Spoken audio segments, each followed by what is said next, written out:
Welcome to Rewatch and Rank. On this channel, we rewatch older TV shows, provide a summary and opinion on the episode before ranking each episode against each other.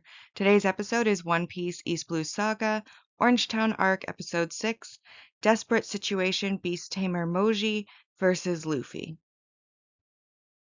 The episode in a nutshell is just a brief summary of exactly what is happening within this episode. Choo Choo is guarding his pet food store treasure left by the former owner that Moji and Richie destroys, so Luffy defeats them, bringing back the last pet food box to Choo Choo. We'll now go into a more detailed summary, then give our opinions as we go. So we start the episode after the cliffhanger from the last episode. As a reminder, the cliffhanger that we were left on was Zoro flipping the cannon over to point at Buggy and then the Buggy ball being shot at them. In this first scene, we open with Zoro lifting up Luffy's cage in order to have them run away from the confrontation with Buggy. Nami kind of watches, wondering why they're trying so hard when they're pirates, as she still has a negative impression of pirates. Zoro struggles with the cage, as it does look like it has a bottom and a top of stone and then the metal rods, so it looks like a very heavy cage. His wound starts to bleed even more because of the struggle that he's having. As he walks away, we then return to Buggy, who has obviously survived the blast, and he's in the smoke, and this is when Moji arrives riding Richie, his pet lion, and Buggy decides to take their actions as a declaration of war, and Moji asks for the honor of going and bringing Buggy Zoro's head, which Buggy agrees to. This short little scene is just to set up this episode and basically pick up where we left off. We obviously see the lengths that Zoro will go to now that he's decided that Luffy is his captain. He's loyal, so even though he's wounded, he's going to help him take him away from the danger zone. We, of course, have Buggy declaring war, and this is what brings in Moji and Richie, who are new characters that we haven't seen previously. So our next scene picks up with Zoro managing to drag Luffy's cage through the town, stopping eventually in front of the pet store where he collapses. After a couple of moments, we then notice that there is a dog sitting right in front of them. And Luffy, of course, finds it funny that there is a dog just sitting there, so he decides to poke the dog in the forehead. And this, of course, offends the dog, who then decides to bite his face and attack him. They tussle while Zoro sits there in shock, asking Luffy if he knows where they are and what's happening right now, because obviously it looks like he's fooling around. But he's also very injured, so then he kind of becomes exhausted by his own shock, while Luffy finally becomes exhausted after fighting Chow Chow. The dog then calms down, goes back to guarding the shop. Luffy lays exhausted in the cage after his tussle with Cho Chu. And we then have Nami arrive, and she basically comes and says, and casually tosses the key onto the ground, saying that she'll give this to them out of like the kindness of her heart. However, because she dropped it onto the ground when Luffy goes to reach for it, the dog Chow Chow, or Choo Choo, decides to eat the key. Luffy, of course, then picks up the dog and starts shaking the dog, telling the dog to give the key back. And this, of course, is when Mayor Boodle arrives on the scene, and he scolds Luffy for trying to hurt Shushu before noticing Zoro's wound and saying that Zoro needs a doctor. He then leaves Zoro in his house and comes back saying that Zoro said he didn't need a doctor, but that he's going to sleep the injury off. We then see Zoro sleeping in a bed inside. And of course, this is just a brief little comedic break. We've just gone through a battle, so now we're kind of getting the mood lightened again. We're introduced to Shushu, who's one of the main. I don't know if I want to call an animal a character when it's non-personified, but there are throughout this series a few different animals that have personality and importance. So I'm not going to consider them like a character as far as the objective ranking lists go, but for the sake of the summary and the opinion on it, I'll consider them character adjacent. So we basically have Shushu, who is being introduced, and then also the mayor of the town that has evacuated and been taken over by Buggy, Mayor Boodle, which again is a really good name for a mayor. We have Luffy's hometown mayor, Whoopslap, and now we have Boodle in Orangetown. It's a great naming sense. And then, of course, we have Luffy at the disadvantage of still being stuck in the cage, and now the key has also been eaten, so assumption he's going to be in the cage for a little while, kind of trapped in there now, which can set up tension because we've taken our main fighter out of the fight, and then our second fighter, which is Luffy, who's like a strong character, is trapped in a cage. And we know already that Bucky has sent Moji and Richie after Zoro. So this is a scene that's a comedic break while also ramping up kind of the tension of what's going to happen once Moji gets there. So once he's tended to Zoro, Boodle goes into the pet food store, brings out a bowl of food for Chow Chow or Shushu, who is still sitting in front of the store on guard. Nami asks why the dog is there and hasn't evacuated, and Boodle gives the backstory of how Shushu belonged and the shop belonged to his old friend who had passed away a short time ago, and that ever since his friend had passed away, Shushu's been guarding the pet store in front of it and refused to evacuate with everybody else. Nami suggests maybe that Shushu is waiting for his master, and Mayor Boodle then says that that's what everybody else assumes. However, he thinks that Shushu does know that his master has died, and that is why he is guarding that last piece of his master, which is that pet store. Luffy is listening, kind of relaxed in the cage with his hat covering his eyes, and then he sort of perks up as if he's sensing something. We then have Shushu finishing his meal and bringing the bowl back to Boodle, and once the bowl is put onto the ground, we see it start to shake a bit.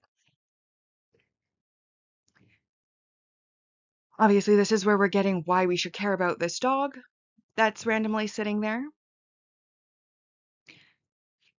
And that is by hearing the backstory and how it's protecting its precious treasure, setting us up to care about the dog and the pet food store, which means so much to Shushu. And then we also get the setup for Moji, who we know is coming on Rishi.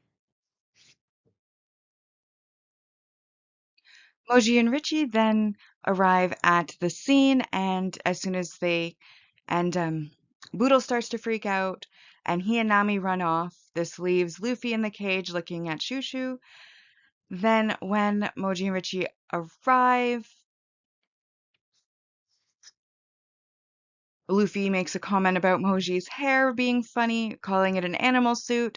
Moji corrects him, it's actually his hair, before introducing himself as Beast Tamer Moji, who can tame any animal, and then he gets off of Richie's back in order to ask Shushu to shake, and ends up getting his hand bitten for the trouble, which of course sets Luffy to laughing.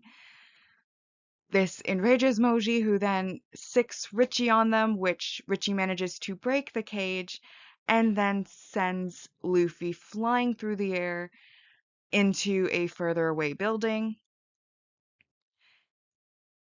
He then tells Richie that they're going to go search for Zorro, but then notices Richie isn't moving and sees that they're in front of a pet food store, and he says that tells Richie to make his meal quick.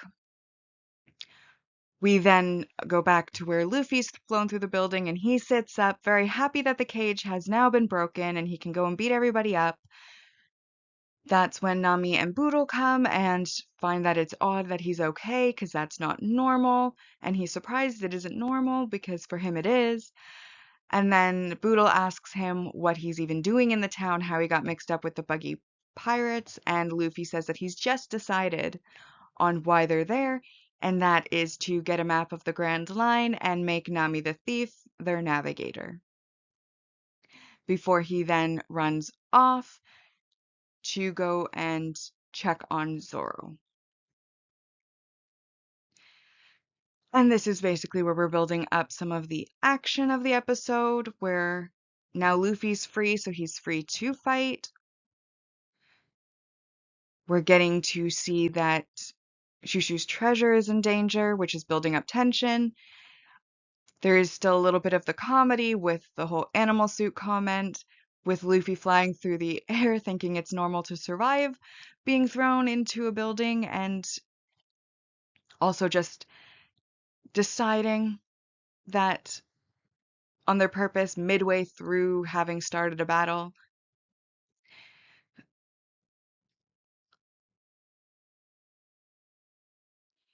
So in this scene, we have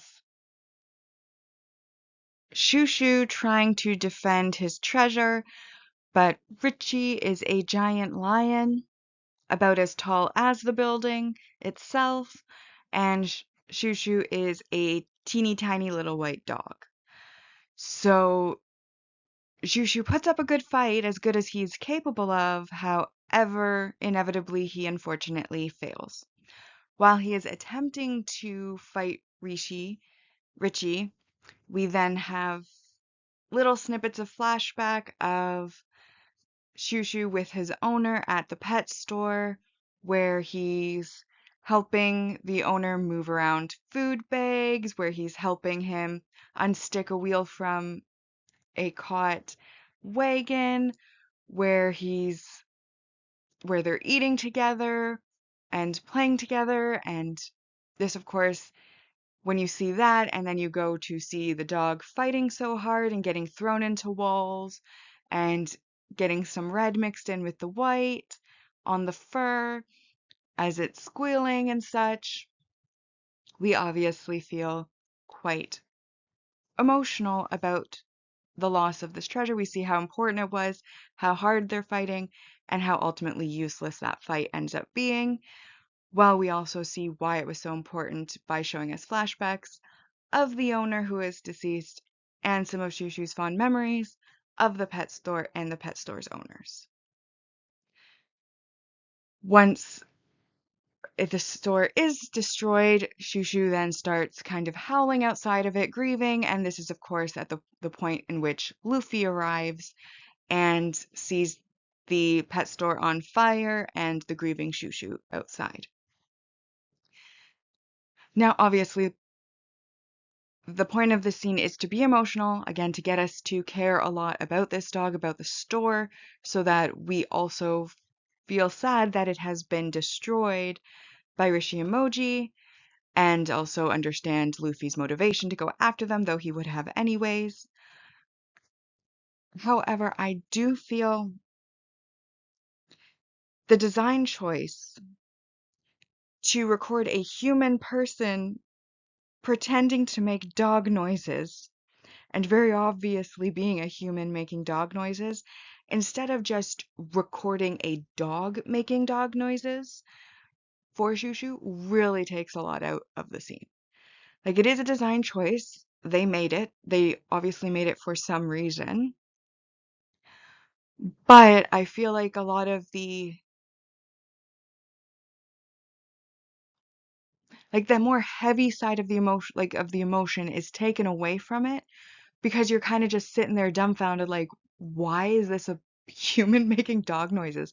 And you just like imagine some human person in a recording booth somewhere making barking sounds. And it's ridiculous. Like, just that image in the head of some person somewhere pretending to howl, pretending to bark, and not even doing it well. And then that being what gets on this show. Like, I don't know if there is a cultural reason why they wouldn't just record an actual dog making actual dog noises and put that in, why they had to do it a human making dog noises and put it in.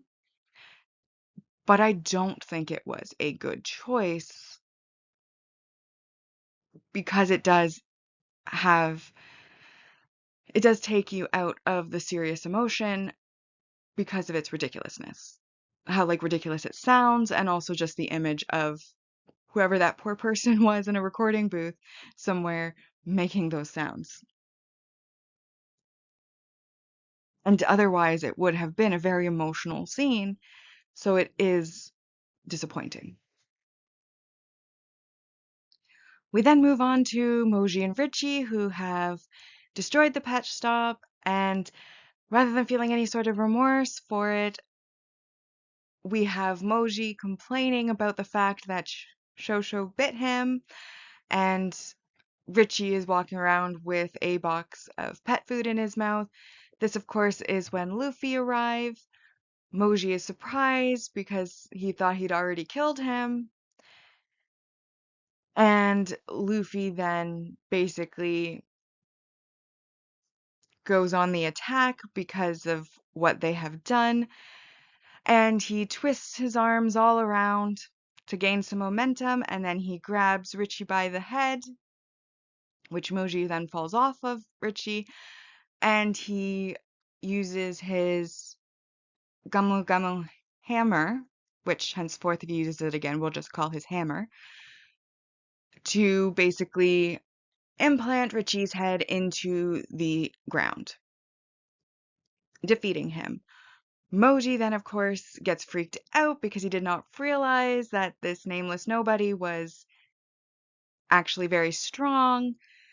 And Luffy informs him that he ate the gum gum fruit and became a rubber person. And Moji now is very scared because that means he's like his Captain Buggy, who ate a devil fruit and is therefore very strong.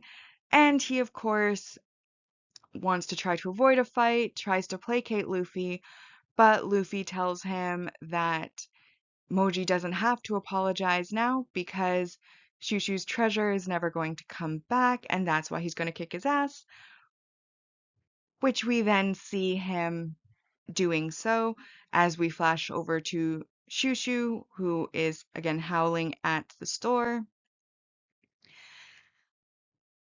We then have Nami looking at the store, building herself up with anger about how pirates are all the same, and this is the type of action that pirates do. So when Luffy then comes back after defeating Moji and Richie, she then starts yelling at him, accusing him like, this is what pirates do, this is what you're going to do. You know, also talking to him about, how she should just kill him now, and then he says she couldn't kill him. And she said she should try. Mayor Boodle, of course, holds her back, and Luffy just walks by, brushing off her anger, and delivers the last box of pet food from the store and gives it to Shushu. Lets Shushu know that unfortunately Richie had eaten all the rest and this was all he was able to retrieve, but at least it was something. Shushu then gets up, picks up the pet food box, and starts to finally walk away, leaving the ruins of the pet food store. Nami, of course, starts to calm down, realizing that Luffy fought the lion and the beast tamer for the dog, which obviously makes him not at all like them. And her mood once again has a quick change and turnaround to from enraged to calm and moved. And then Shushu, who is walking away, stops, turns around, barks at Luffy, and Luffy also basically responds to the dog, telling him to also have a great life. Now, obviously, in this scene, we get basically the resolution to this little subplot here. We get Moji and Richie defeated by Luffy. We have them learning about the fact that he has eaten a devil fruit. We then have Nami, and we can see more on her character, just how much she hates pirates, but how Luffy, with all of his actions, is proving her wrong about all pirates being that way, as Luffy seems to be an exception. And then we, of course, have the meaningful moment where Luffy brings the pet food back to Shushu, and the emotional scene of Shushu having to leave the ruins of his treasure with just one little box left because of what the pirates did. So then have a heavily wounded Moji and Richie returning to Buggy and reporting to him their defeat. Buggy assumes that they lost to Zoro, but then Moji says that it was actually the Straw Hat he defeated, which of course shocks Buggy. How could he have lost to the Straw Hat kid who he thinks of as weak? And then Moji starts to say that he ate the devil fruit, but before he can finish that sentence, passes out, so Buggy is still unaware, and Buggy, upset by Moji's defeat, decides that he's going to obliterate the town and orders his crew to bring all of the Buggy Balls that remain so that they can destroy the town with it. And of course, it's just a little setup scene, and because it's telling us exactly what they're going to do, very self-explanatory. We next have Nami coming over to apologize to Luffy, for yelling at him, saying that she shouldn't have yelled at him, but he, of course, forgives her right away, understanding the emotion of it. Meanwhile, Boodle, kind of off to the side, starts to be filled with determination. Shushu is willing to fight for their town. Luffy was willing to fight for the town, and yet he and the other villagers have run away. He then kind of tells the group about, like, Luffy and Nami, about the town's origin, how 40 years ago he and the other villagers arrived on the island. They built their homes up from scratch, they opened shops, they built a life together, and that this town is their treasure that they have worked so hard on all these years. Just as he's telling us this, Buggy decides to shoot the first of the Buggy Balls and destroys another whole row of buildings in the town, including Boodle's house, which is where Zara was sleeping. Boodle, of course, thinks there's no way Zoro could survive. Nami offers sympathies. Luffy yells at the wreckage, that asking Zoro if he's still alive. Zoro, of course, makes a comment about being rudely woken up, and this, of course, shocks Nami and Boodle, who are like, how did this guy survive this? But Luffy just laughs happily that his other crewmate is still alive and is glad, and he knew he wouldn't die.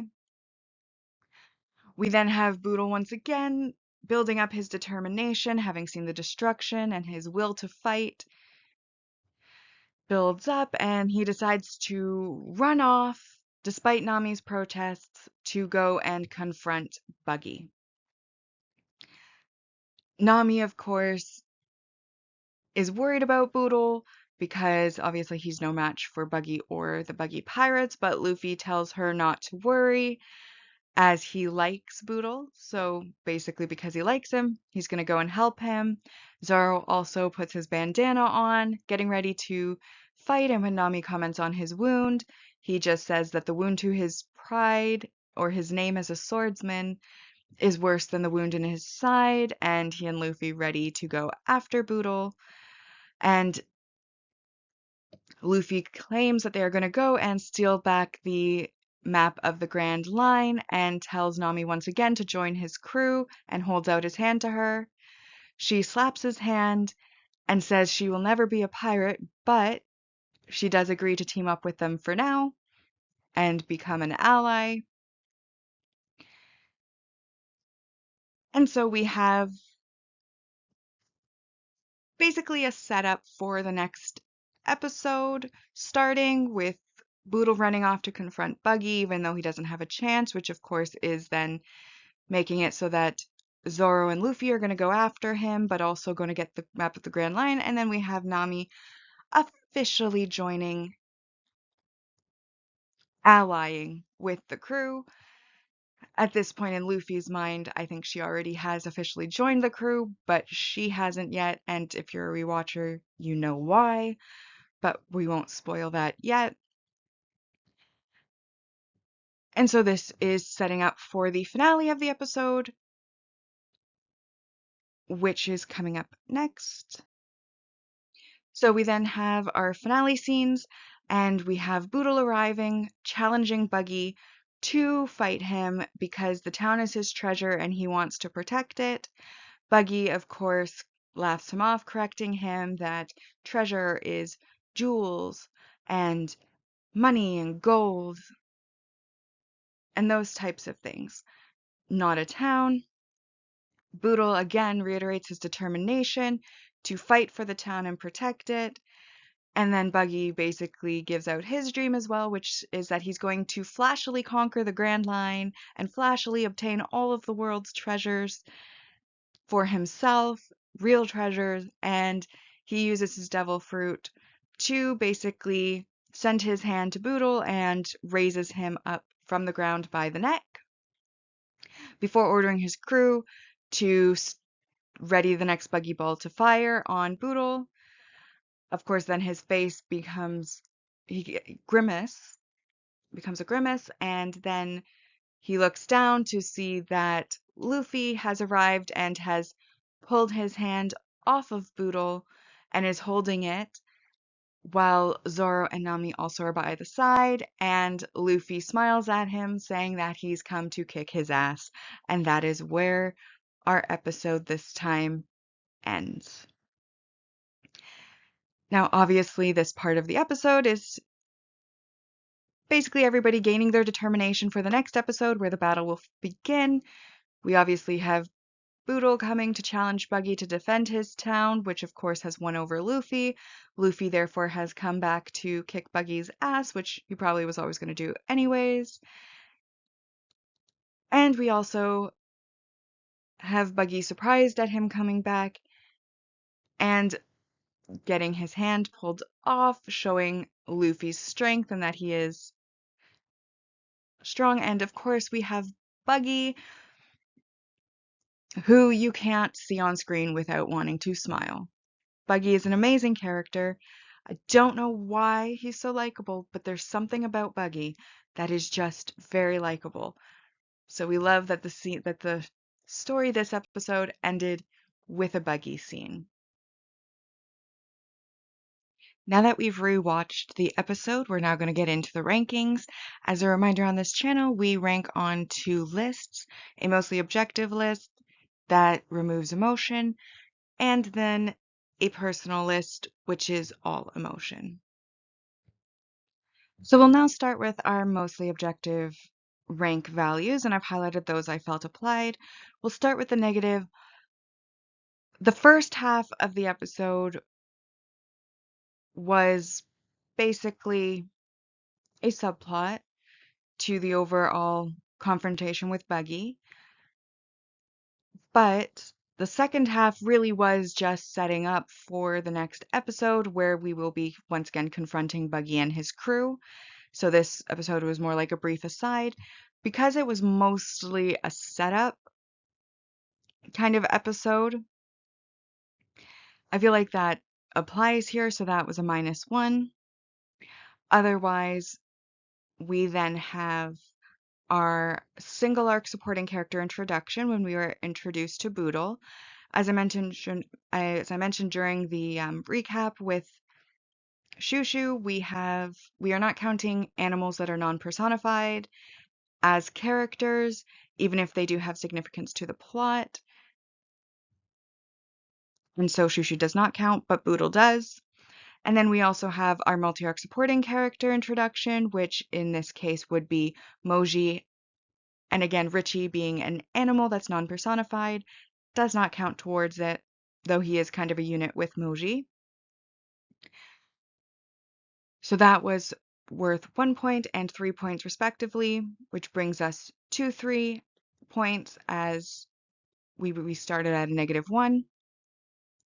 And then, of course, we resolved the Shushu subplot and we resolved the battle between Moji and Richie and Luffy. So the resolved subplot and the resolved battle also apply, and those are worth 2 points each, which brings us up to a total objective score for this episode of 7 out of 10. So with that score of 7, it then brings our mostly objective rank values. Episode rankings for this arc so far to in first place, Luffy's past, the red-haired Shanks appears. Second place, this episode, Desperate Situation, Beast Tamer Moji versus Luffy. And then in third place, Fear, Mysterious Power, Pirate Clown, Captain Buggy. Onto the personal ranking. So on this personal ranking, I did like a lot of the comedic moments that break up this episode. However, the battle between Luffy and Moji was incredibly short. We only got to see Buggy a little bit at the end. And I thought the whole subplot with Shushu and Shushu's story, the backstory, all of that, it was an adorable little little story. But I can't get over the human making the animal sounds. I think that's so. Even though this is an older show, by that point they definitely had the capacity to be recording animals making animal noises. I don't know who was behind the decision to have it be a human voice, why that decision was made, what they thought that could possibly add when, in my opinion, it just completely took away from the emotion of it.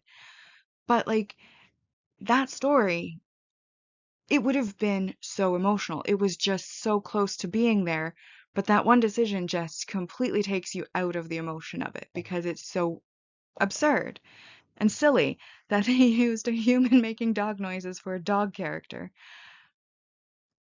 So while I like all of the comedic moments, the second half was mostly just a talking setup for the next episode. The first half would have been emotional, but they kind of ruined it. The comedy, of course, was great, so ultimately I have to give it a 4 out of 10. And because it's a 4 out of 10, that then makes the personal rankings as follows. Luffy's past, the redhead Shanks appears in first place. Second, Fear, Mysterious Power, Pirate Clown, Captain Buggy. And then in third place is this episode, which is Desperate Situation, Beast Tamer Moji versus Luffy. We next move on to our saga ranking list. This is where we are going to be ranking each arc within this East Blue saga against each other. So we've already completed the Romance Dawn arc, which on the mostly objective ranking scored a percentage of 86.67%. And then on the personal rankings scored 66.67%.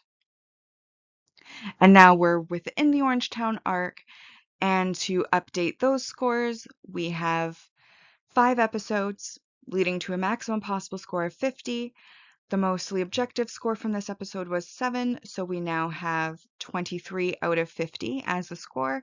And then on the personal side, we're adding 4, and that brings us to 20 out of 50 for the score of this arc so far. And lastly, we have our series ranking, which is where we're going to rank each of the sagas against each other. And because we only have one arc completed within the East Blue Saga so far, as a reminder of those scores, mostly objective score is a 9 out of 80, and the personal ranking is a 5 out of 80. It's out of 80 because there are 8 arcs total within the first saga. And with that, we've now rewatched and ranked One Piece, East Blue Saga, Orangetown Arc, Episode 6, Desperate Situation, Beast Tamer Moji versus Luffy. Like and subscribe if you'd like to, and I'll see you in the next episode.